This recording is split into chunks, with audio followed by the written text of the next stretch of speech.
Last part में हमने जिसके बारे में डिस्कस की थी वो लिंक के अंदर 3 चीजें, हाइपर लिंक, बुक मार्क और क्रॉस रेफरेंस। आज हम आगे चलेंगे हेडर एंड फुटर, उसके बाद टेक्स्ट, उसके बाद सिंबल। ये 3 ऑप्शंस है यहाँ पे। हेडर एंड फुटर में जो इस्तेमाल होने वाले आइकन से कैसे इस्तेमाल करते हैं वो बताएंगे। इस वीडियो को शुरू करने से पहले अगर आपको वीडियो पसंद आ गया तो कमेंट सेक्शन में कमेंट्स करें और वीडियो को लाइक करें, इस चैनल को सब्सक्राइब करें। आगे चलते हैं। ये सबसे पहले आते हैं हेडर।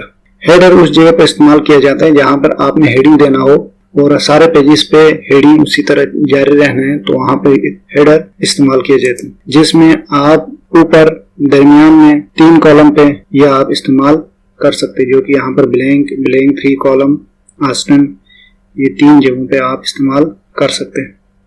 हेडर को रिमूव भी कर सकते हैं। उसके बाद आता है फुटर।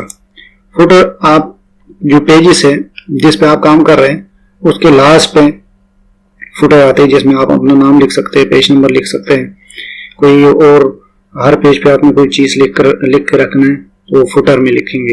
पेज नंबर आपने अगर ऐड करना है, पेज नंबर अगर आपने टॉप पे ऐड करना है, पेज नंबर आपने बॉटम पे, पेज का मार्जिन, उसके बाद आपने पोजीशन यानी 1 पे। करंट पोजीशन के लिए ये है कि जिस जगह पर आप वो सिलेक्ट करेंगे वहां से आगे शुरू होगा। उसके बाद आते हैं टेक्स्ट बॉक्स।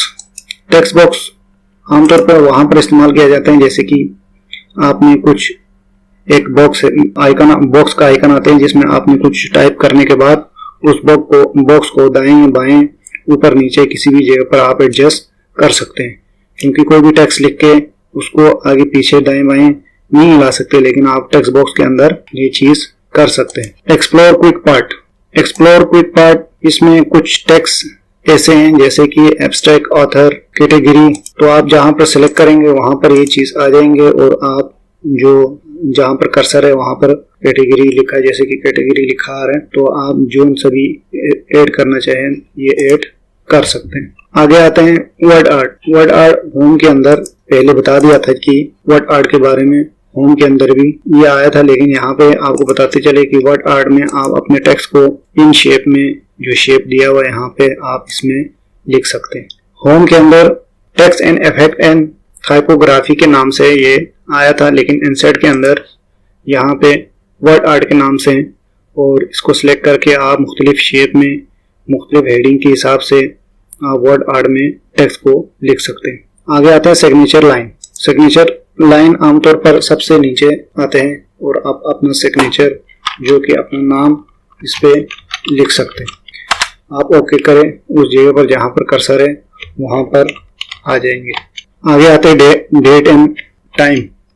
अगर आप चाहते हैं कि आपके पेज पे करंट डेट, टाइम जो कि मुख्तलिफ शेप में है, जो मुख्तलिफ फॉर्मेट में है, वो आप अगर लगाना चाहें तो यहाँ से लगा सकते हैं, जो कि आपके डेस्कटॉप पे जो टाइम आ रहा होगा उस हिसाब से इस पे आ जाएंगे।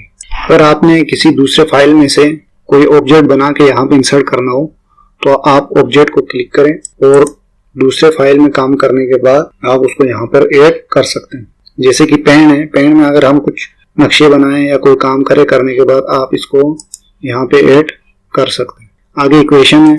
मैथमेटिक्स में इस्तेमाल होने वाले कुछ फार्मूले यहाँ पर दिए हुए हैं, जिसमें बाइनोमियल थ्योरम है, एरिया के फार्मूला है, और भी बहुत से फार्मूले इसमें है जो कि आप इसको इस्तेमाल कर सकते हैं, इसमें इंसर्ट कर सकते हैं। अगर मजीद आप गूगल के भी सर्च करके इसमें इंसर्ट कर सकते हैं। आगे आते हैं सिंबल। सिंबल में ये बहुत सिंबल्स दिए हुए, अल्फा, बीटा, गामा और भी बहुत से हैं, तो आप ये भी आप यहाँ पर इस्तेमाल कर सकते हैं। जो भी अपनी ज़रूरत होगी वो सिंबल्स आप इस्तेमाल कर सकते हैं। ये था आज का वीडियो जिसमें आपको हेडर, फुटर, टेक्स्ट और सिंबल्स के बारे में बता दिए। अगली जो वीडियो है वो हम डिज़ाइन के बारे में बताएंगे, जिसमें डिज़ाइन में कौन सी चीज़ कहाँ पर, कौन सा आइकन कहाँ पर इस्तेमाल होता है। वीडियो को लाइक करें और इस वीडियो को अगर पसंद आ गया तो कमेंट सेक्शन में कमेंट्स करें। इस चैनल को सब्सक्राइब करें।